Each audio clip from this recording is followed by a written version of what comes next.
إن الحمد لله نحمده ونستعينه ونستغفره ونعوذ بالله من شرور أنفسنا ومن سيئات أعمالنا من يهده الله فلا مضل له ومن يضلل فلا هادي له وأشهد أن لا إله إلا الله وحده لا شريك له وأشهد أن محمدا عبده ورسوله يا أيها الذين آمنوا اتقوا الله حق تقاته ولا تموتن إلا وأنتم مسلمون يا أيها الناس اتقوا ربكم الذي خلقكم من نفس واحدة وخلق منها زوجها وبث منهما رجالا كثيرا ونساء واتقوا الله الذي تساءلون به والأرحام إن الله كان عليكم رقيبا يا أيها الذين آمنوا اتقوا الله وقولوا قولا سديدا يصلح لكم أعمالكم ويغفر لكم ذنوبكم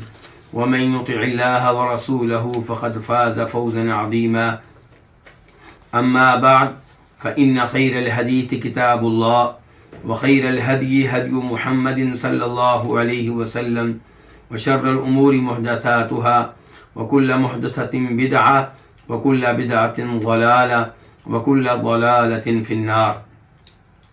قال تعالى إن الذين يشترون بعهد الله وأيمانهم ثمنا قليلا أولئك لا خلاق لهم في الآخرة ولا يكلمهم الله ولا ينظر إليهم يوم القيامة ولا يزكيهم ولهم عذاب أليم. سورہ آل عمران آیت نمبر 77. اللہ رب العزت اس آیت میں ارشاد فرماتے ہیں بے شک وہ لوگ جو اللہ تعالیٰ کے عہد اور اپنی قسموں کے عوض تھوڑی سی قیمت لیتے ہیں، یہی وہ لوگ ہیں کہ ان کے لیے آخرت میں کوئی حصہ نہیں ہے اور ان سے اللہ تعالیٰ کلام نہیں کرے گا اور نہ ان کی طرف قیامت کے دن دیکھے گا اور نہ ہی ان کو پاک کرے گا اور انہی کے لیے دردناک عذاب ہے. اس آیت کی تفسیر بیان کرنے سے پہلے میں چاہوں گا کہ اس کا شان نزول آپ کے سامنے رکھوں. چنانچہ امام بخاری وغیرہ روایت کرتے ہیں جناب ابو وائل شقیق بن سلمہ سے، وہ کہتے ہیں کہ جناب عبداللہ بن مسعود رضی اللہ تعالیٰ عنہ نے بیان کیا کہ نبی علیہ الصلوۃ والسلام نے ارشاد فرمایا من حلف علی یمین یقطع بها مال امرئ مسلم وهو فیها فاجر لقی اللہ وهو علیہ غضبان، کہ جو کوئی کسی ایسے معاملے پہ قسم اٹھائے جس معاملے پہ قسم اٹھانے کا مقصد کسی مسلمان شخص کے مال پہ قبضہ کرنا ہو، اس کے مال کو ہتھیانا ہو، جب کہ وہ اس قسم میں جھوٹا ہو، یعنی کہ قسم اٹھا رہا ہے، جھوٹی قسم اٹھا رہا ہے کسی مسلمان کا مال لوٹنے کے لیے، کسی مسلمان کے مال پہ قبضہ کرنے کے لیے، تو روز قیامت جب اس کی اللہ سے ملاقات ہوگی تو اس حال میں ہوگی کہ اللہ اس پہ ناراض ہوگا. اللہ رب العزت نے نبی علیہ الصلوۃ والسلام کے اس فرمان کی تصدیق اور تائید کے طور پہ یہ آیت نازل فرمائی کہ ان الذين يشترون بعهد الله وايمانهم ثمنا قليلا اولئك لا خلاق لهم في الاخره ولا يكلمهم الله ولا ينظر اليهم يوم القيامه ولا يزكيهم ولهم عذاب اليم. اس حدیث کو روایت کرنے والے راوی کون ہیں؟ ابو وائل. ابو وائل نے یہ حدیث سنی ہے کس صحابی سے؟ جناب عبداللہ بن مسعود رضی اللہ تعالیٰ عنہ سے. یہ ابو وائل کہتے ہیں کہ جب ہم نے یہ حدیث سن لی جناب عبداللہ بن مسعود سے تو ہمارے پاس آئے اشعث بن قیس کندی. وہ ہم سے پوچھنے لگے کہ عبداللہ بن مسعود تمہیں کیا بتا رہے تھے؟ تو ہم نے اس حدیث کا تذکرہ کیا جو ہم نے جناب عبداللہ بن مسعود سے سنی تھی. تو اشعث بن قیس نے جناب عبداللہ بن مسعود کی تصدیق کرتے ہوئے کہا کہ صدقہ، انہوں نے بالکل ٹھیک کہا ہے، انہوں نے سچ کہا ہے. اور پھر کہا کہ یہ آیت میرے بارے میں نازل ہوئی تھی. کیسے؟ کہتے ہیں کہ میرے مابین اور میرے چچا کے بیٹے کے مابین ایک کنویں کے معاملے میں جھگڑا ہو گیا. وہ کنواں میرے چچا کے بیٹے کی زمین پہ تھا. میرا دعویٰ یہ تھا کہ کنواں میرا ہے. ہم یہ کیس لے کر گئے نبی علیہ الصلوۃ والسلام کے پاس. تو آپ علیہ الصلوۃ والسلام نے مجھ سے کہا شاہدہ کا او یمینہ، کہ اگر تم اس کنویں کا مالک بننا چاہتے ہو تو 2 آدمی تمہارے حق میں گواہی دیں کہ کنواں تمہارا ہے، ورنہ تمہارے چچا کا بیٹا قسم اٹھائے گا کہ یہ کنواں اس کا ہے اور پھر فیصلہ اس کے حق میں ہو جائے گا. اشعث بن قیس کندی کہتے ہیں میں نے کہا اے اللہ کے رسول علیہ الصلوۃ والسلام، اگر کیس کا فیصلہ اس اصول کے مطابق ہوا تو وہ قسم اٹھائے گا، جھوٹی قسم اٹھائے گا، کوئی پرواہ نہیں کرے گا اور کنویں کا مالک بن جائے گا. اس کا مطلب یہ ہے کہ اشعث بن قیس کے پاس گواہ موجود نہیں تھے اور وہ کہنا چاہ رہے ہیں کہ اگر قسم کی بنیاد پہ فیصلہ ہوا تو وہ جھوٹی قسم اٹھائے گا اور اس کنویں کا مالک بن جائے گا اور میں محروم رہ جاؤں گا. تو فرمایا نبی علیہ الصلوۃ والسلام نے اس موقع پہ کہ جو کوئی کسی ایسے معاملے پہ قسم اٹھائے جس معاملے پہ قسم اٹھانے کے ذریعے وہ کسی مسلمان کے مال پہ قبضہ کرنا چاہ رہا ہو جبکہ قسم اٹھانے میں جھوٹا ہو، تو اللہ رب العزت سے جب اس کی ملاقات ہوگی تو اس حال میں ہوگی کہ اللہ اس پہ ناراض ہوگا. پھر نبی علیہ الصلوۃ والسلام نے اس آیت کی تلاوت کی. یہ ایک حدیث ہے اور اس کو روایت کرنے والے امام کون ہے؟ امام بخاری. دوسری حدیث جس کے راوی جناب عبداللہ بن ابی اوفا رضی اللہ تعالی عنہ ہیں، وہ کہتے ہیں کہ ایک آدمی نے بازار میں مارکیٹ میں اپنا سامان بیچنے کے لیے رکھا اور اللہ کی قسم اٹھا کے کہا کہ جتنے میں نے خود اس چیز کو خریدا ہے اتنا مال مجھے نہیں مل رہا، اتنی قیمت مجھے نہیں مل رہی. یعنی کہ جب گاہک اس کے پاس آئے تو کہنے لگا کہ میں نے خود اس کو مہنگے داموں خریدا ہے اور تم اس کا ریٹ سستا لگا رہے ہو، اور اس معاملے پہ اس نے جھوٹی قسم اٹھائی. تو اللہ رب العزت نے یہ آیت نازل فرمائی ان الذین یشترون بعہد اللہ وایمانہم ثمنا قلیلا. عبداللہ بن ابی اوفا کی یہ حدیث، اس کا ایک دوسرا مطلب بھی ہو سکتا ہے اور وہ یہ کہ اس آدمی نے مارکیٹ میں اپنا سودا بیچنے کے لیے رکھا اور جھوٹی قسم یہ اٹھائی کہ تم لوگ جو ریٹ لگا رہے ہو اس سے کہیں زیادہ ریٹ مجھے پہلے مل رہا تھا، حالانکہ اسے اتنا ریٹ نہیں مل رہا تھا. تو اللہ رب العزت نے یہ آیت نازل فرمائی. تو یہ اس آیت کے نزول کے اسباب ہیں. اب ہم آتے ہیں اس آیت کی تفسیر کی طرف، بلکہ تفسیر سے پہلے آیت کے الفاظ اور مفردات کی وضاحت کر دینا مناسب ہوگا. ان یہ توکید کے لیے آتا ہے، اس کا معنی ہوگا بے شک، یقیناً. الذی اسم موصول ہے، الذی کی جمع ہے وہ لوگ، یشترون فعل مضارع ہے جمع کے لیے، اس کا واحد ہوتا ہے یشتری، وہ خریدتا ہے، یشترون وہ خریدتے ہیں، یشتری وہ لیتا ہے، یشترون وہ لیتے ہیں. بعہد اللہ، اللہ کے عہد کے بدلے میں، اس کے عوض میں. تو با عوض کی ہوئی اور عہد کا معنی عہد ہوا، معاہدہ. وَأَيْمَانِهِمْ اور اپنی قسموں کے عوض میں. وَأَيْمَانِهِمْ 3 الفاظ ہیں، واو اس کا معنی ہے اور، ایمان یمین کی جمع ہے قسمیں، ہم یہ ضمیر ہے ان کے اپنی قسمیں، یعنی کہ وہ لیتے ہیں اللہ کے عہد کے بدلے میں اور اپنی قسموں کے بدلے میں کیا لیتے ہیں؟ ثمنا قلیلا، تھوڑی سی قیمت. ثمنا قیمت، قلیلا تھوڑی سی. اولئک یہ اس میں اشارہ ہے، یہی وہ لوگ ہیں. اور اس اشارے کا مشار الیہ کیا ہے کہ یہی وہ لوگ ہیں. کون سے؟ جو اللہ سے کیے گئے عہد کے بدلے میں اور اپنی قسموں کے بدلے میں تھوڑی سی قیمت لیتے ہیں، یہی وہ لوگ ہیں. لا خلاق لہم، ان کا کوئی حصہ نہیں ہے. لا نہیں ہے خلا کا کوئی حصہ لہم ان کا. لہم دو الفاظ ہیں، لام کے لیے کے واسطے اور ہم، تو ان کا کوئی حصہ نہیں ہے فی الآخرت آخرت میں. ولا یکلمہم اللہ اور اللہ ان سے کلام نہیں کرے گا. واو کا معنی اور، لا کا معنی نہیں، لا نفی کے لیے ہے.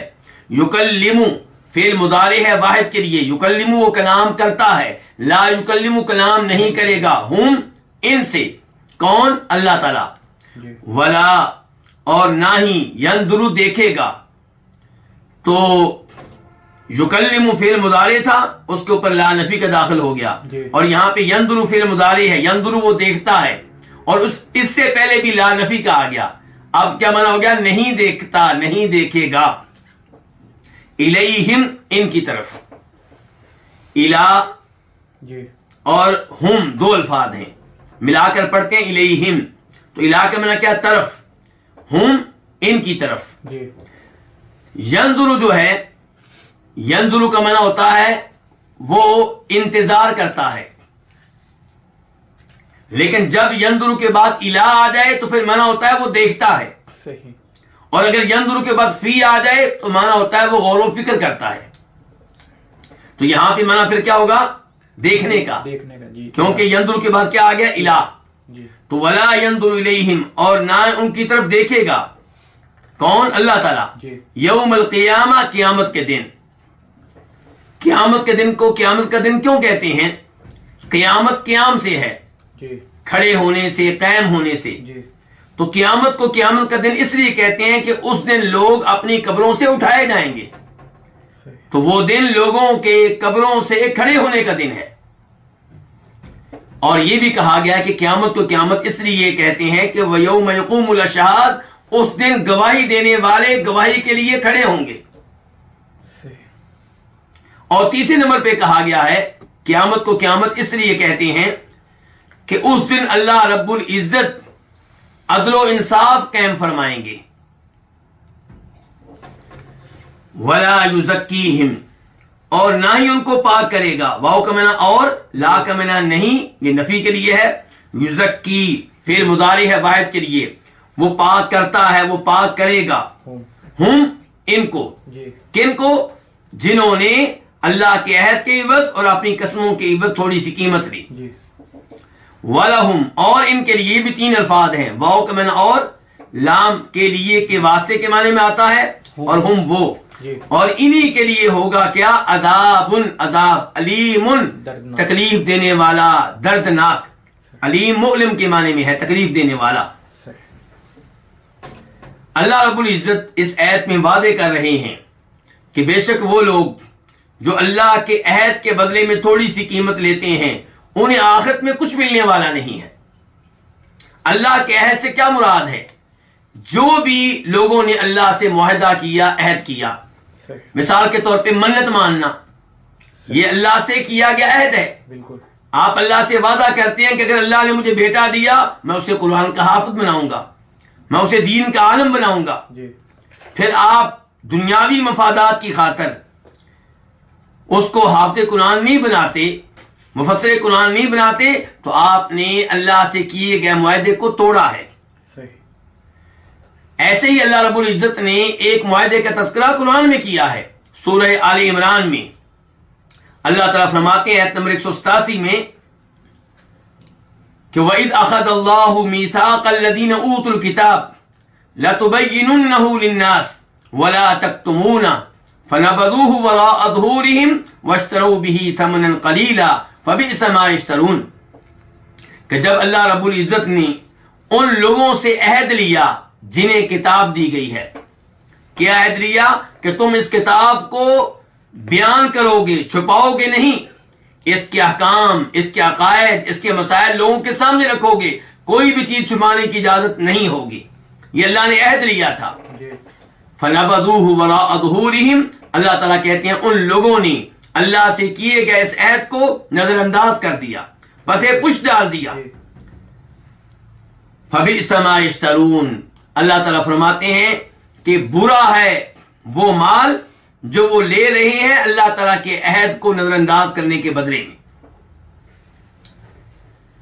وَأَيْمَانِهِمْ ثَمَنًا قَلِيلًا، اور ایسے ہی وہ لوگ جو اپنی قسموں کے بدلے میں تھوڑی سی قیمت لیتے ہیں، جھوٹی قسمیں اٹھاتے ہیں، کس کے لیے؟ دنیاوی مفادات کے لیے، دنیاوی مال کے لیے۔ مثال کے طور پہ ایک آدمی وہ دعویٰ کرتا ہے کہ میں نے فلاں آدمی سے 1,00,000 روپیہ لینا ہے، اب یہ کیس عدالت میں پہنچتا ہے، عدالت میں جج کہتا ہے، قاضی کہتا ہے مدعا علیہ سے جس کے خلاف دعویٰ دائر کیا گیا ہے کہ تم کیا کہتے ہو؟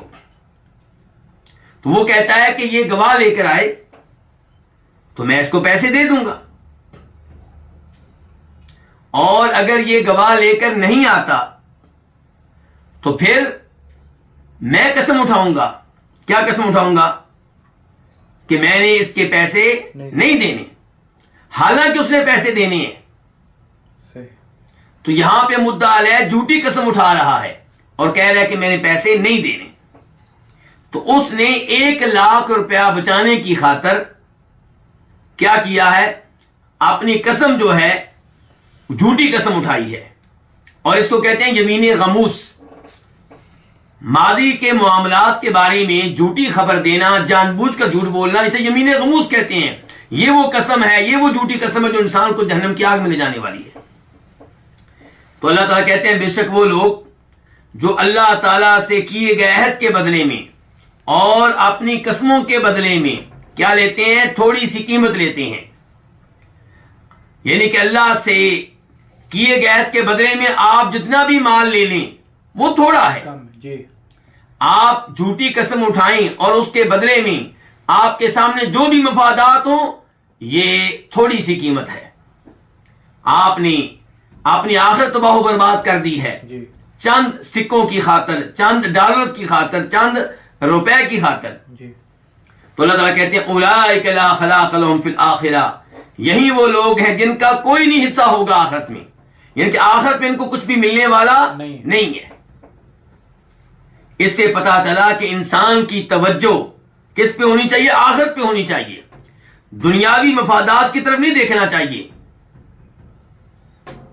کبیرہ گناہ کا ارتکاب کرتے ہوئے آپ کو اس کے بدلے میں چاہے لاکھوں ملے یا کروڑوں ملیں، آپ ان کو نظر انداز کر دیں اور آپ اپنی آخرت کو بہتر بنانے پہ توجہ دیں۔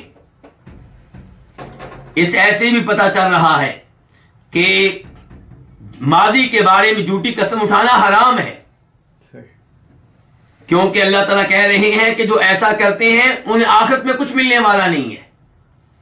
تو یہ الفاظ بتا رہے ہیں کہ یہ کام حرام ہے اور یہ کہ کبیرہ گناہ ہے، کیونکہ اس کے اوپر بہت ساری سزائیں بیان کی جا رہی ہیں۔ تو اللہ تعالیٰ کہہ رہے ہیں کہ جو جھوٹی قسمیں اٹھاتے ہیں اور اللہ تعالیٰ کے عہد کے بدلے میں تھوڑی سی قیمت لیتے ہیں، انہیں آخرت میں کچھ بھی ملنے والا نہیں ہے، البتہ دنیا میں کچھ مل سکتا ہے۔ جھوٹی قسم اٹھانے کے بدلے میں دنیاوی مفادات مل سکتے ہیں، لیکن ان کی کوئی قدر و قیمت نہیں ہے، ان کی کوئی اہمیت نہیں ہے۔ اہمیت کس کی ہوتی ہے؟ آخرت کی۔ وَلَا يُكَلِّمُهُمُ اللَّهُ، اللہ تعالیٰ کہتے ہیں کہ ایسے لوگوں سے اللہ کلام نہیں کرے گا۔ اس کا مطلب یہ ہے کہ جو جھوٹی قسمیں نہ اٹھائیں، جو اللہ تعالیٰ کے عہد کو پورا کریں، ان سے اللہ تعالیٰ کلام کریں گے۔ تو اس سے پتا چلا کہ اللہ کی صفات میں سے ایک صفت کیا ہے کہ اللہ تعالیٰ کلام کرتے ہیں، اور ہم اللہ کے فضل و کرم سے اللہ کی تمام صفات کو مانتے ہیں اور کسی بھی صفت کی تعویل نہیں کرتے۔ تو اللہ رب العزت کلام کرتے ہیں، اسی لیے اللہ تعالیٰ فرماتے ہیں وَكَلَّمَ اللَّهُ مُوسَىٰ تَكْلِيمًا، کہ اللہ تعالیٰ نے جناب موسیٰ علیہ السلام سے کلام کیا، ان سے ہم کلام ہوئے، ان سے گفتگو کی۔ اللہ تعالیٰ کہتے ہیں ایک اور مقام پہ وَلَمَّا جَاءَ مُوسَىٰ لِمِيقَاتِنَا وَكَلَّمَهُ رَبُّهُ، کہ اللہ رب العزت نے موسیٰ علیہ السلام سے کلام کیا۔ تو اللہ رب العزت کلام فرماتے ہیں، خود قرآن پاک اللہ تعالیٰ کا کلام ہے جو اللہ نے جبریل علیہ السلام کے ذریعے جناب محمد رسول اللہ صلی اللہ علیہ وسلم پہ نازل کیا ہے۔ افسوس سے کہنا پڑتا ہے کہ کئی لوگ اللہ تعالیٰ کی صفات کا انکار کرتے ہیں، کئی واضح طور پہ اور کئی تعبیروں سے کام لیتے ہیں۔ یہاں پہ بھی لوگوں نے اللہ تعالیٰ کی صفت کلام کا انکار کیا، اور اسی لیے معتزلیوں نے، جہمیوں نے دعویٰ کیا کہ قرآن اللہ کی صفت نہیں ہے، اللہ کا کلام نہیں ہے، بلکہ اللہ کی کیا مخلوق ہے جی۔ یعنی کہ اللہ تعالیٰ نے یہ جو کلام ہے اسے کسی اور مخلوق میں پیدا کیا، اس مخلوق نے پھر کلام کیا، یعنی کہ اللہ نے کلام نہیں کیا۔ تو وہ کہنا چاہتے ہیں کہ کلام اللہ کی کیا ہے؟ صفت نہیں، بلکہ اللہ کی مخلوق ہے، جبکہ ہمارا ایمان یہ ہے کہ اللہ تعالیٰ کی کیا ہے؟ یہ صفت ہے جی۔ تو ولا یکلمہم اللہ، ایسے لوگوں سے اللہ کلام نہیں کرے گا۔ اس کلام سے مراد وہ کلام ہے جو محبت پہ مشتمل ہو جی، وہ کلام جو اللہ کی رضا پہ مشتمل ہو، یعنی کہ اللہ تعالیٰ ان سے راضی ہو کر کلام نہیں کریں گے، اللہ تعالیٰ ان سے محبت سے کلام نہیں کریں گے، ورنہ یہ ممکن ہے کہ اللہ تعالیٰ ایسے لوگوں سے غصے کی حالت میں کلام کریں، یا ایسا کلام کریں جس میں ڈانٹ ہو، ایسا کلام کریں جو ان کے لیے عذاب کی حیثیت رکھتا ہو۔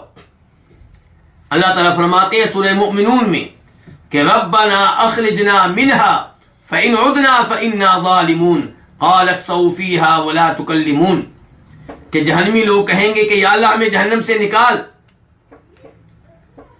اور ہمیں دنیا میں بھیج دے، ہم اچھے اعمال کریں گے، اگر ہم نے برے اعمال کیے، ایسے اعمال کیے کہ جن کی وجہ سے ہمیں دوبارہ جہنم ملی، تو پھر ہم واقعی ظالم ہوں گے، ایک دفعہ میں مہلت دے دے۔ تو اللہ تعالیٰ فرمائیں گے ان سے کہ دفع ہو جاؤ، دور ہو جاؤ، ذلیل ہو کر اس جہنم میں رہو، ولا تکلمونی، اور مجھ سے کسی قسم کا کلام نہ کرو۔ تو یہاں پہ اللہ نے ان سے کلام کیا ہے، لیکن یہ ایسا کلام ہے جس میں محبت نہیں ہے جی۔ یہ اللہ تعالیٰ ان سے ایسا کلام نہیں کر رہے جس سے ان کو خوشی ملے، اللہ کا یہ کلام ان کے لیے عذاب کی حیثیت رکھتا ہے، اور یہ لوگ جو ہیں ان سے اللہ تعالیٰ کلام نہیں کرے گا، اس کا مطلب یہ ہے کہ ایسا کلام نہیں کرے گا جو محبت پہ مشتمل ہو۔ وَلَا يَنظُرُ إِلَيْهِمْ يَوْمَ الْقِيَامَةِ، اور نہ ہی اللہ ان کی طرف دیکھے گا۔ اس سے پتا چلا کہ اللہ کی صفات میں سے ایک صفت کیا ہے؟ دیکھنا جی۔ تو اللہ تعالیٰ اپنے محبوب بندوں کی طرف پیار سے دیکھیں گے، رحمت سے دیکھیں گے، محبت سے دیکھیں گے، لیکن وہ جن کے کرتوت ایسے تھے کہ اللہ کے معاہدوں کو توڑتے رہے اور اللہ کے نام پہ جھوٹی قسمیں اٹھاتے رہے، اللہ تعالیٰ ان کی طرف نہیں دیکھے گا۔ یہاں پہ بھی مراد یہ ہے کہ محبت سے نہیں دیکھے گا، رحمت سے نہیں دیکھے گا، ورنہ اللہ تعالیٰ تو بصیر ہیں، کوئی بھی کسی بھی وقت اللہ کی نگاہوں سے چھپ نہیں سکتا جی۔ ان اللہ لا يخفى علیہ شیء فی الارض ولا فی السماء، آسمان و زمین میں کوئی ایسی چیز نہیں ہے جو اللہ سے مخفی اور پوشیدہ ہو۔ ولا یزکیہم، اور ان کو اللہ تعالیٰ پاک نہیں کرے گا۔ اللہ تعالیٰ نے پہلے کہا ہے کہ یوم القیامہ، قیامت کے دن، یعنی کہ قیامت کے دن اللہ ان سے کلام نہیں کرے گا، قیامت کے دن اللہ تعالیٰ ان کی طرف نہیں دیکھے گا۔ ولا یزکیہم، ان کو پاک نہیں کرے گا۔ یہاں پہ اللہ نے یہ نہیں کہا کہ قیامت کے دن، یہاں پہ اللہ نے عام کہا کہ اللہ ان کو پاک نہیں کرے گا، یعنی کہ گناہوں کے بوجھ سے، گناہوں کی نجاست سے، گناہوں کی گندگی سے اللہ تعالیٰ ان کو پاک نہیں کرے گا، نہ دنیا میں اور نہ ہی آخرت میں، الا یہ کہ وہ توبہ کر لیں تو تب اللہ رب العزت گناہوں سے پاک کر دیتے ہیں۔ وَلَهُمْ عَذَابٌ أَلِيمٌ، اور ایسے لوگوں کے لیے دردناک عذاب ہوگا۔ تو کتنی سزائیں ہو گئیں؟ نمبر 1، اللہ تعالی نے بتا دیا کہ ان کا آخرت میں کوئی حصہ نہیں، آخرت سے انہیں کچھ بھی نہیں ملے گا۔ نمبر 2، اللہ ان سے کلام نہیں، پیار و محبت سے کلام نہیں کرے گا۔ نمبر 3، اللہ تعالیٰ ان کی طرف رحمت سے نہیں دیکھے گا، محبت سے نہیں دیکھے گا۔ نمبر 4، اللہ انہیں گناہوں کی غلاظت سے، گندگی سے پاک نہیں کرے گا۔ اور نمبر 5، ان کے لیے دردناک عذاب ہے۔ اس سے اندازہ لگایا جا سکتا ہے کہ جھوٹی قسم اٹھانا کتنا بڑا جرم ہے۔ اس سے اندازہ لگایا جا سکتا ہے کہ اللہ سے جو ہم نے وعدے کر رکھے ہیں، معاہدے کر رکھے ہیں، انہیں توڑنا کتنا بڑا جرم ہے۔ یہاں پہ میں 2 حدیثیں آپ کے سامنے ذکر کرنا چاہوں گا۔ پہلی حدیث وہ جسے امام مسلم اپنی صحیح میں لے کر آئے ہیں، اور اس حدیث کے راوی جناب ابو ذر غفاری رضی اللہ تعالی عنہ ہیں۔ کہتے ہیں کہ فرمایا نبی کریم صلی اللہ علیہ وسلم نے 3 طرح کے لوگ ہیں جن سے اللہ تعالیٰ کلام نہیں کرے گا، جن کی طرف اللہ تعالیٰ نہیں دیکھے گا، اور جن کے لیے دردناک عذاب ہے۔ ابو ذر غفاری کہتے ہیں کہ میں نے کہا اللہ کے رسول علیہ الصلوۃ والسلام خابوا وخسروا، یہ لوگ تباہ و برباد ہو گئے، ناکام و نامراد ہو گئے، ہلاکت اور خسارے میں پڑ گئے، کون ہیں یہ لوگ؟ تو آپ نے ارشاد فرمایا کہ ان میں سے پہلا وہ ہے المسبل، جو اپنی چادر کو، اپنی شلوار کو اور اپنی پینٹ کو، اپنے کپڑے کو ٹخنوں سے نیچے لٹکاتا ہے جی، تو اس سے پتا چلا کہ یہ کبیرہ گناہ ہے، یہ معمولی گناہ نہیں ہے۔ دوسرے نمبر پہ فرمایا المنان، جو کسی پہ احسان جتائے، جی، کسی کے ساتھ نیکی کی ہے، اپنے بھائی کے ساتھ، اپنے بیٹے کے ساتھ، اپنی وائف کے ساتھ، اپنے دوست کے ساتھ، اپنے پڑوسی کے ساتھ، اور جب اس بیٹے نے یا اس بھائی نے یا اس بیوی نے کبھی تنگ کیا تو احسان جتاتا ہے جی، کہ میں نے تیرے ساتھ یہ نیکی کی تھی، میں نے تیرے ساتھ یہ نیکی کی تھی، یہ بھی کبیرہ گناہ ہے، یہ بھی جہنم کی آگ میں لے جانے والا گناہ ہے۔ اور تیسرے نمبر پہ آپ نے فرمایا المنفق سلعتہ بالحلف الکاذب، وہ جو جھوٹی قسمیں اٹھا کے اپنا سودا بیچتا ہے۔ جی، تو یہ جو تیسرا جرم ہے وہ اس آیت کے مطابق ہے۔ فرما رہے ہیں نبی علیہ السلام جو جھوٹی قسمیں اٹھا کے اپنا سودا بیچے، اللہ تعالیٰ روز قیامت اس کی طرف نہیں دیکھیں گے، اس سے کلام نہیں کریں گے، اس کے لیے دردناک عذاب ہے۔ تو یہ تینوں گناہ کبیرہ گناہ ہیں، بڑے گناہ ہیں، ان گناہوں سے بچنے کی ہر ممکن کوشش کرنی چاہیے، اور اگر ان میں سے کوئی گناہ ماضی میں کسی سے سرزد ہو چکا، اس کو چاہیے کہ اللہ سے سچی توبہ کرے اور اللہ سے استغفار کرتا رہے۔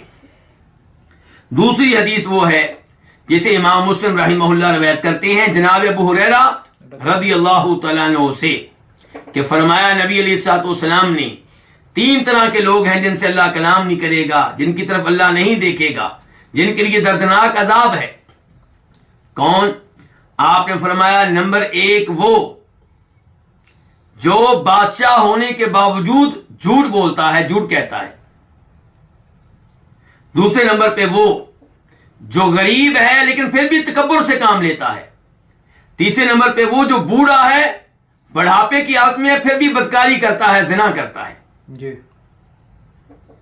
تو یہ سارے ایسے جرائم ہیں جن جرائم کے ارتکاب سے انسان روز قیامت اللہ رب العزت کی پیار بھری نگاہوں سے محروم ہو جائے گا، اللہ تعالیٰ کے محبت بھرے کلام سے محروم ہو جائے گا، اور یہ بہت بڑا خسارہ ہے، بہت بڑی ہلاکت ہے۔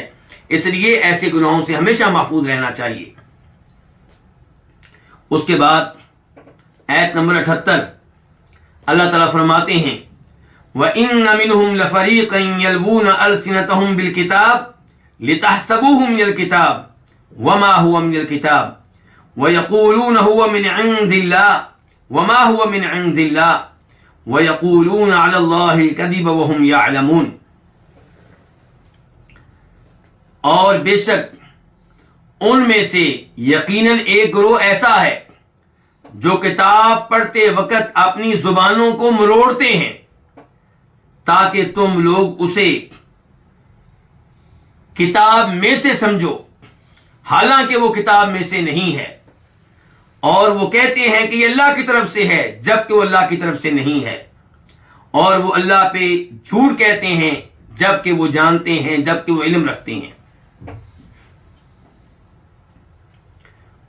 وَإِنَّ واو کا معنی اور، ان کا معنی کیا؟ بے شک، یقیناً، منہم ان میں سے، جی، من کا معنی سے اور ہم ان میں سے، یہ من کیا ہے؟ تبعیدیہ ہے، صحیح، یعنی کہ ان میں سے ایک گروہ ایسا ہے، سب ایسے نہیں ہیں۔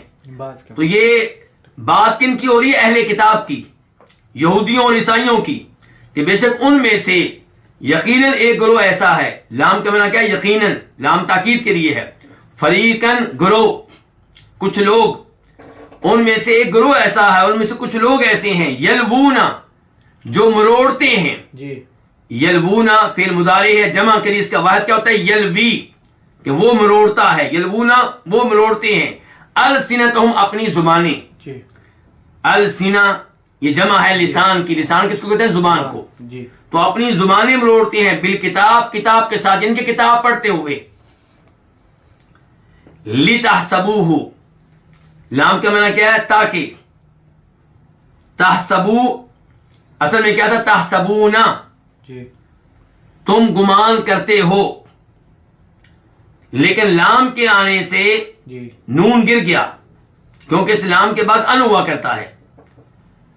تو اب کیا ہے؟ لتحسبو. تو یہ جو لتحسبو جو اصل میں تھا تحسبون، یہ تحسبون فعل مضارع ہے جمع کے لیے. اس کا واحد کیا ہے؟ تحسبو، تو گمان کرتا ہے. تحسبون تم گمان کرتے ہو، اور لتحسبو تاکہ تم گمان کرو ہو اسے، کس کو؟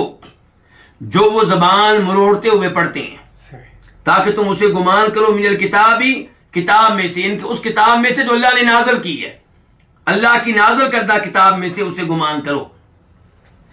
وما ہوا من الکتاب، واو حالیہ ہے، جبکہ ما نہیں ہے، ہوا وہ من الکتابی، کتاب میں سے، ان کے اللہ کی طرف سے نازل کردہ کتاب میں سے وہ نہیں ہے. وَيَقُولُونَ، اور وہ کہتے ہیں، یقولون فعل مضارع ہے جمع کے لیے، وہ کہتے ہیں، اس کا واحد ہوتا ہے یقولو، وہ کہتا ہے، وہ کہتے ہیں کہ ہوا یہ من عند اللہ، اللہ کی طرف سے ہے. وہ آگے حالیہ ہے، جبکہ ما ہوا من عند اللہ، وہ اللہ کی طرف سے نہیں ہے. وَيَقُولُونَ، اور وہ کہتے ہیں، علی اللہ، اللہ پہ، الکذب، جھوٹ، جن کے اللہ پہ جھوٹ باندھتے ہیں. وَهُمْ يَعْلَمُونَ، جبکہ وہ علم رکھتے ہیں. واو حالیہ، ہم وہ، یعلمون علم رکھتے ہیں، کس بات کا؟ علم رکھتے ہیں اس بات کا کہ یہ جھوٹ ہے. جی اللہ رب العزت اس آیت میں تذکرہ کر رہے ہیں اہل کتاب کا، خصوصاً یہودیوں کا. اللہ تعالیٰ بیان کرتے ہیں کہ یہ لوگ جب اللہ کی کتاب کی تلاوت کرتے ہیں تو اس میں کئی ایسی چیزیں داخل کر دیتے ہیں جو اللہ کی کتاب کا حصہ نہیں ہے، لیکن پڑھنے کا انداز اور لہجہ ایسا ہوتا ہے کہ عام آدمی سمجھتا ہے کہ شاید یہ آیت بھی، یہ جملہ بھی، یہ الفاظ بھی اللہ کی کتاب میں سے ہے، حالانکہ وہ اللہ کی کتاب میں سے نہیں ہوتے. جی تو یوں وہ تحریف سے کام لیتے ہیں.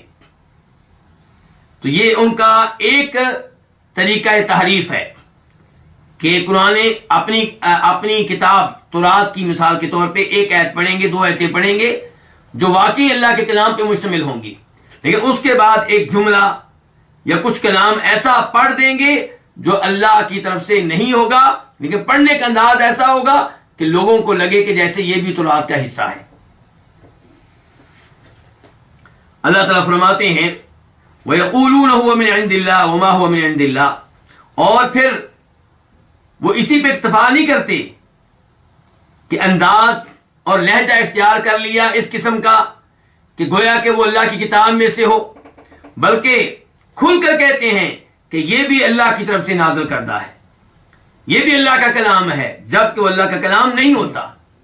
اللہ تعالیٰ فرماتے ہیں وَيَقُولُونَ عَلَى اللَّهِ الْكَذِبَ وَهُمْ يَعْلَمُونَ، وہ اللہ پہ جھوٹ باندھتے ہیں. یقولون کا معنی کیا ہوتا ہے؟ وہ کہتے ہیں. لیکن جب یقولون کے بعد اعلی آ گیا تو معنی کیا ہو گیا؟ یفترون کا، کہ وہ جھوٹ کرتے، وہ اللہ پہ جھوٹ باندھتے ہوئے کہتے ہیں. کیا کہتے ہیں؟ کہ یہ اللہ کی طرف سے ہے. تو وہ یقولون علی اللہ کذب، وہ اللہ پہ جھوٹ باندھتے ہیں، وہ ہم یعلمون، جبکہ انہیں علم ہوتا ہے کہ یہ اللہ کی طرف سے نہیں ہے.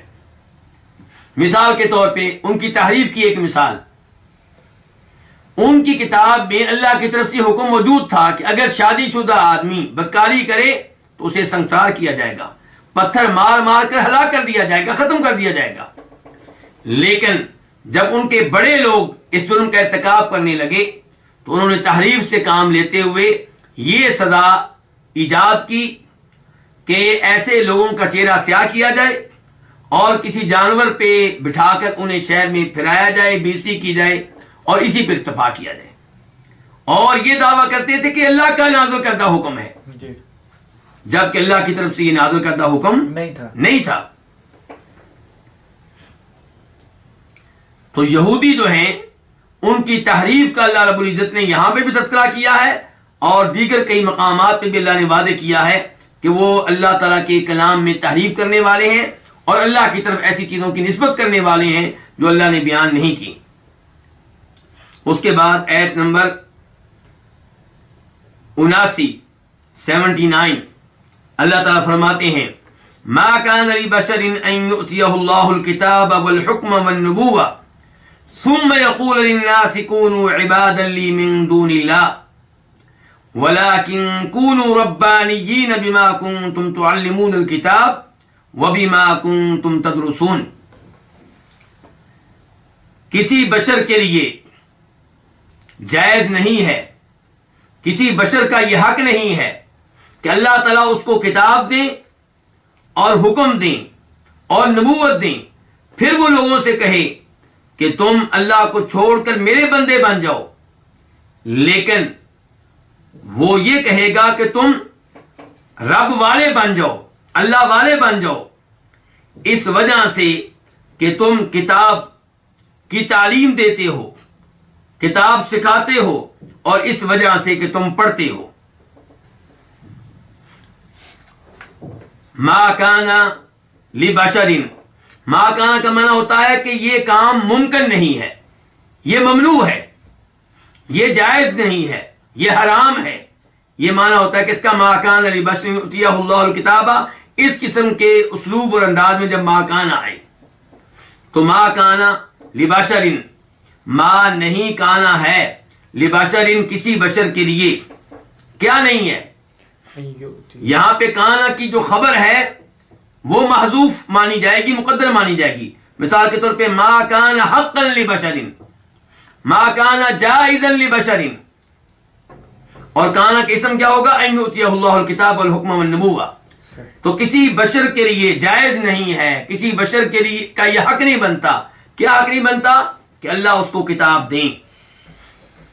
ان کا معنی کیا؟ یہ کہ یؤتیہ فعل مضارع ہے، یا کے اوپر زبر آ گئی ہے، حالانکہ یا کے اوپر کیا ہونا چاہیے؟ ضمہ پیش، لیکن زبر کیوں آئی؟ ان کی وجہ سے.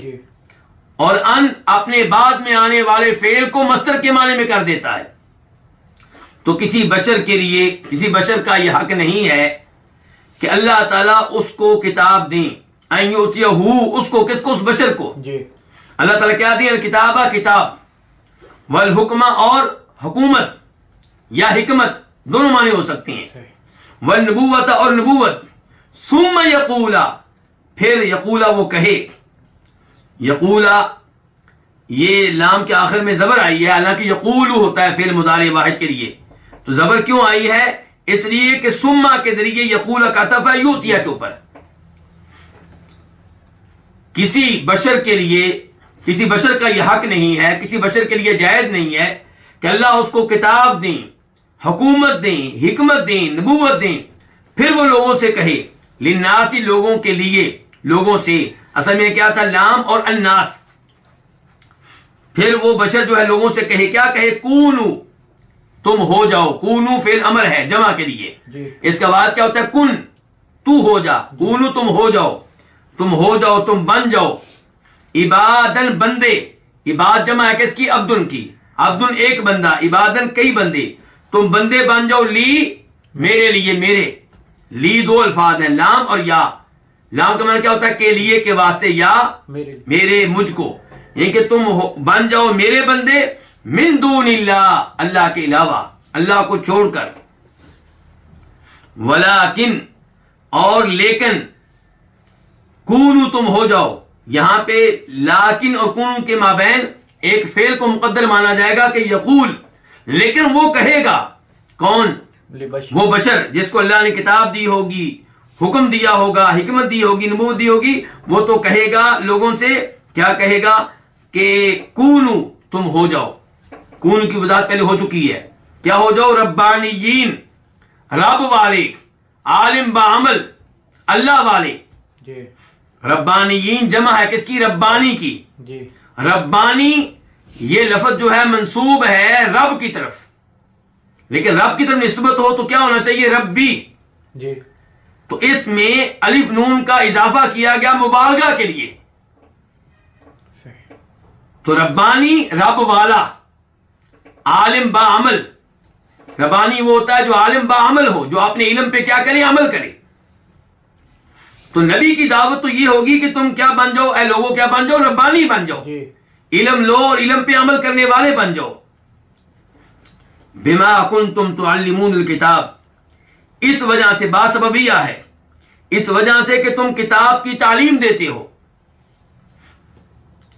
کنتم فعل ماضی ہے جمع کے لیے، تم تھے، اور اس کا واحد کیا ہوگا؟ کنتا، تو تھا، جی، تعلمون تم تعلیم دیتے ہو، فعل مضارع ہے جمع کے لیے، اس کا واحد کیا ہوگا؟ تعلمو، تو تعلیم دیتا ہے، علم دیتا ہے، سکھاتا ہے، الکتاب کتاب، کہ تم کتاب کی تعلیم دیتے ہو، یعنی کہ اللہ کی طرف سے نازل کردہ کتاب کی تم لوگوں کو تعلیم دیتے ہو، اس لیے جب لوگوں کو تعلیم دیتے ہو خود عمل کرنے والے بنو۔ جی، وَبِمَا، اور اس وجہ سے کہ تم پڑھتے ہو، کنتم فعل ماضی ہے جمع کے لیے، وضاحت پہلے ہو چکی ہے، تدرسون تم پڑھتے تھے، تھے معنی ہوگا کس کا؟ کنتم کا، لیکن تدرسون کا اپنا معنی کیا؟ تم پڑھتے ہو، تدرسون فعل مضارع ہے جمع کے لیے، اس کا بعد کیا؟ تدرسو، تو پڑھتا ہے، تدرسون تم پڑھتے ہو۔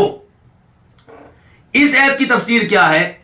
اس آیت میں اللہ تعالیٰ ارشاد فرما رہے ہیں عیسائیوں کے اوپر رد کرتے ہوئے، عیسائیوں کا دعویٰ یہ تھا کہ عیسیٰ علیہ السلام بھی 3 معبودوں میں سے ایک معبود ہیں، عیسیٰ علیہ السلام بھی ایک رب ہیں، عیسیٰ علیہ السلام بھی عبادت کے حقدار ہیں، عیسیٰ علیہ السلام کی بھی عبادت کرنی چاہیے۔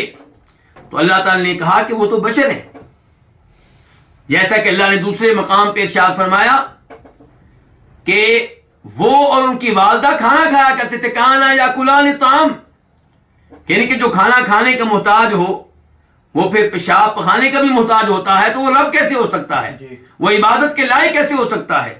اور یہاں پہ اللہ تعالیٰ کہہ رہے ہیں کہ جس انسان کو اللہ سلیکٹ کر لیں نبوت کے لیے، کتاب نازل کرنے کے لیے، کیسے ممکن ہے کہ وہ مرتد ہو جائے، وہ منحرف ہو جائے، وہ لوگوں کو اللہ کی بجائے اپنی عبادت کی طرف بلائے، لوگوں سے کہے کہ مجھے مشکل کشا مانو، مجھے رب مانو، مجھے خالق مانو، مجھے مالک مانو، مجھے رکوع کرو، مجھے سجدے کرو، مجھ سے دعائیں کرو، یہ ممکن نہیں ہے۔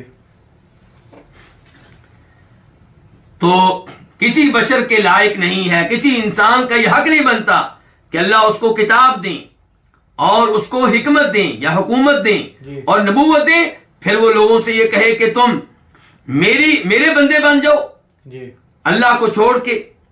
اس سے پتا چلا کہ یہ نام رکھنا درست نہیں ہے۔ کیا عبد المسیح، مسیح علیہ السلام کا بندہ، عبد النبی، نبی کا بندہ، عبد الرسول، رسول کا بندہ، عبد الحسین، حسین کا بندہ رضی اللہ تعالیٰ عنہ، یہ نام رکھنے درست نہیں ہے۔ اللہ تعالیٰ تو مذمت کر رہے ہیں اس عمل کی اور بیان کر رہے ہیں کہ یہ غلط عمل کوئی نبی نہیں کر سکتا، یہ غلط عمل کوئی ایسا بشر نہیں کر سکتا جس کو اللہ نے سلیکٹ کیا ہو نبوت کے لیے اور کتاب و حکمت کے لیے۔ وہ یہ نہیں کہہ سکتا لوگوں سے کہ لوگوں میرے بندے بن جاؤ۔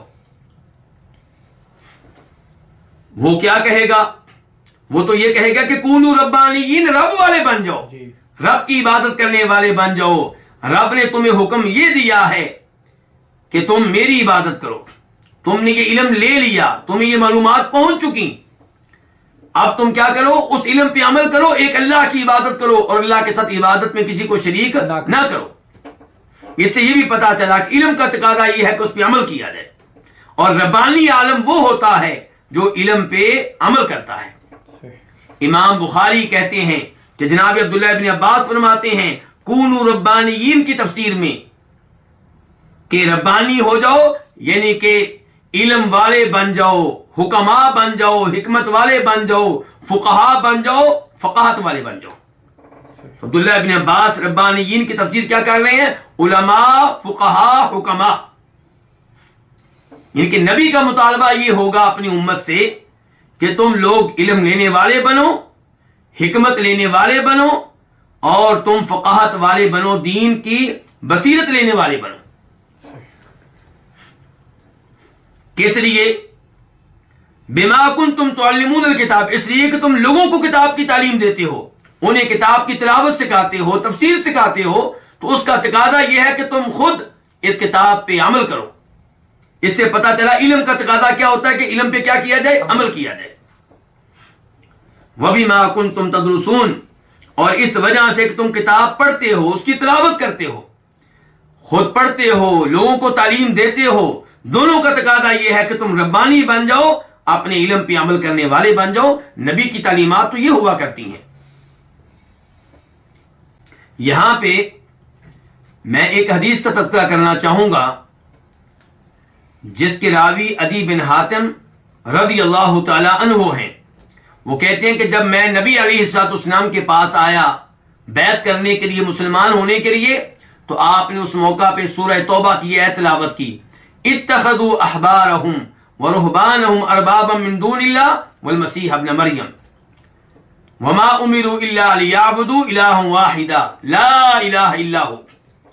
کہ ان لوگوں نے اپنے علماء کو اور اپنے درویشوں کو اللہ کو چھوڑ کے رب بنا لیا تھا، اور مریم کے بیٹے مسیح کو بھی انہوں نے رب بنا لیا تھا، جبکہ انہیں حکم یہ ملا تھا کہ ایک اللہ کی عبادت کرو، اس اللہ کے علاوہ کوئی معبود برحق نہیں ہے.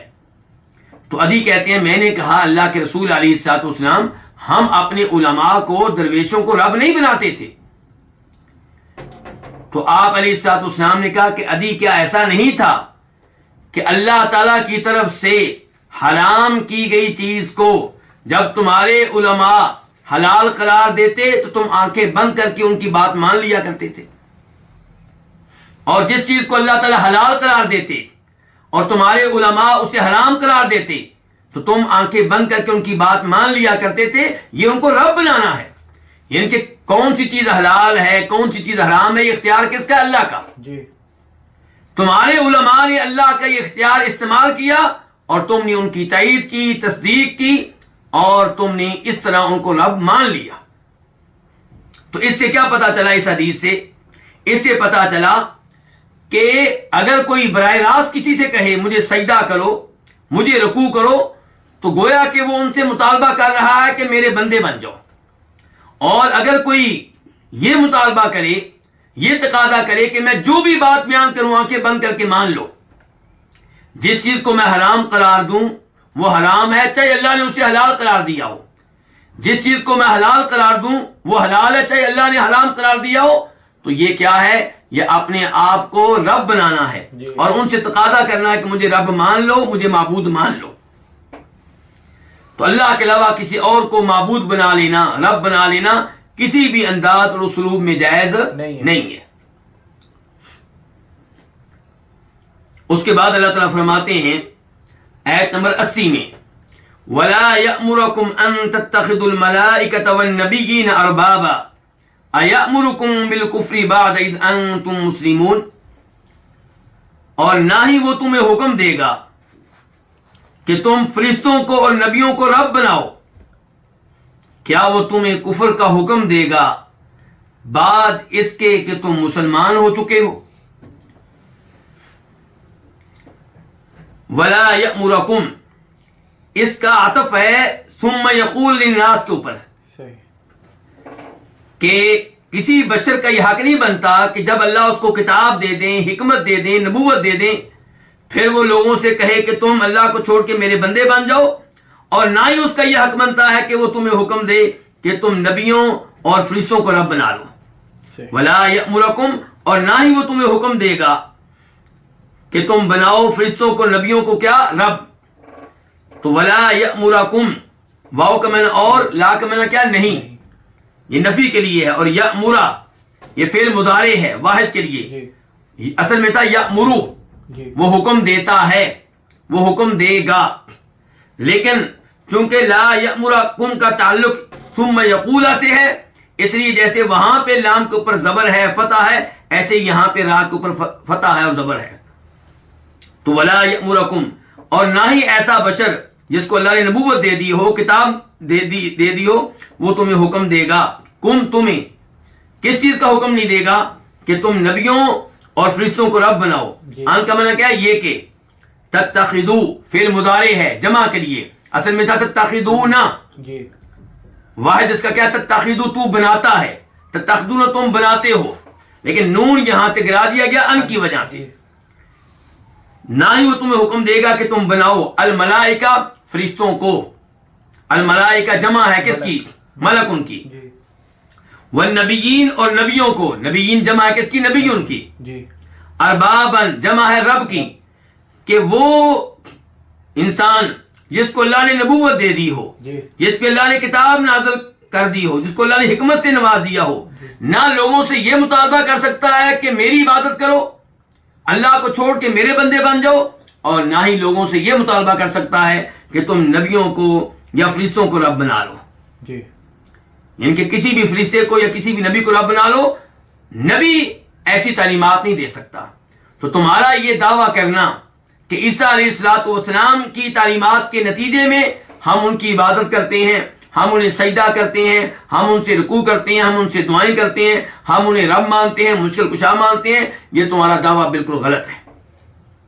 کوئی بھی نبی ایسی تعلیمات نہیں دے سکتا. جی، ولا یأمرکم، نہ ہی وہ تمہیں یہ حکم دے سکتا ہے، نہ ہی وہ تمہیں یہ حکم دے گا کہ تم فرشتوں کو اور نبیوں کو رب بنا لو. ایأمرکم بالکفر، یہ جو ہے یہ حمزہ استفہام کا ہے کیا، اور یہ استفہام انکار کے لیے ہے. یأمرو وہ حکم دے گا، یہ فعل مضارع ہے واحد کے لیے. یہی وہ یأمرو ہے جو پہلے بھی آیا ہے، لیکن وہاں پہ را کے اوپر کیا تھی، زبر تھی، فتح تھا، جی، اور یہاں اپنی اصلی شکل و صورت میں ہے. ایأمرو کیا وہ حکم دے گا کم تمہیں، بالکفر کفر کرنے کا، بعد اس کے کہ اذ انتم مسلمون جب کہ تم کیا ہو، مسلمان ہو. انتم تم جمع کے لیے واحد اس کا کیا ہوتا ہے، انت تم. جی، مسلمون مسلمان ہو چکے، مسلمان ہو یہ جمع ہے، اس کا واحد کیا، مسلمون، اسلام قبول کرنے والا، اللہ تعالیٰ کی اطاعت کرنے والا، دین اسلام کو قبول کرنے والا. اللہ تعالیٰ کہہ رہے ہیں کہ یہ کیسے ممکن ہے کہ جب تم مسلمان ہو چکے، توحید کو اپنا چکے، اللہ کے عبادت گزار بندے بن چکے، اس نبی پہ ایمان لا چکے، یہ نبی اب تمہیں کفر کرنے کا حکم دے. نبی تو آئے ہیں لوگوں کو مسلمان کرنے کے لیے، نبی تو آئے ہیں لوگوں کو شرک سے بچانے کے لیے. نبی تو اس لیے آئے ہیں تاکہ لوگوں سے مطالبہ کریں کہ وہ شرک چھوڑ دیں. تو یہ کیسے ممکن ہے کہ نبی لوگوں کو شرک پہ لگائے، کفر پہ لگائے، یہ ممکن نہیں ہے. تو عیسیٰ علیہ الصلوۃ والسلام ان تعلیمات سے بری ہیں جو تم ان کی طرف منسوب کر رہے ہو. اور یہودیوں تم بھی یاد رکھو کہ جناب عزیر ان تعلیمات سے لا تعلق ہیں، بری ہیں، جن تعلیمات کو تم ان کی طرف منسوب کر کے کفر و شرک کا ارتکاب کرتے ہو. کوئی بھی اللہ کا نبی کفر و شرک کا ارتکاب نہیں کر سکتا، نہ کفر و شرک کی تعلیمات دے سکتا ہے. انبیاء کرام بہت عظیم ہوتے ہیں، وہ توحید کی دعوت دینے کے لیے آتے ہیں. اللہ تعالی نے فرمایا وَلَقَدْ بَعَثْنَا فِي كُلِّ أُمَّةٍ رَسُولًا أَنِ اعْبُدُوا اللَّهَ وَاجْتَنِبُوا الطَّاغُوتَ، ہم نے تو ہر قوم میں ایک رسول اس لیے بھیجا تاکہ لوگوں سے مطالبہ کرے کہ اے لوگوں اللہ کی عبادت کرو اور غیر اللہ کی عبادت سے بچو. اللہ رب العزت سے دعا ہے اللہ تعالی ہمیں صحیح معنوں میں قرآن حکیم سمجھنے کی توفیق دے، اور اللہ تعالیٰ اس پہ عمل کرنے کی توفیق دے، اس پہ ایمان لانے کی توفیق دے، لوگوں کو بھی قرآن کریم کی تعلیمات سے روشناس کرانے کی توفیق دے. وآخر دعوانا الحمد للہ رب العالمین.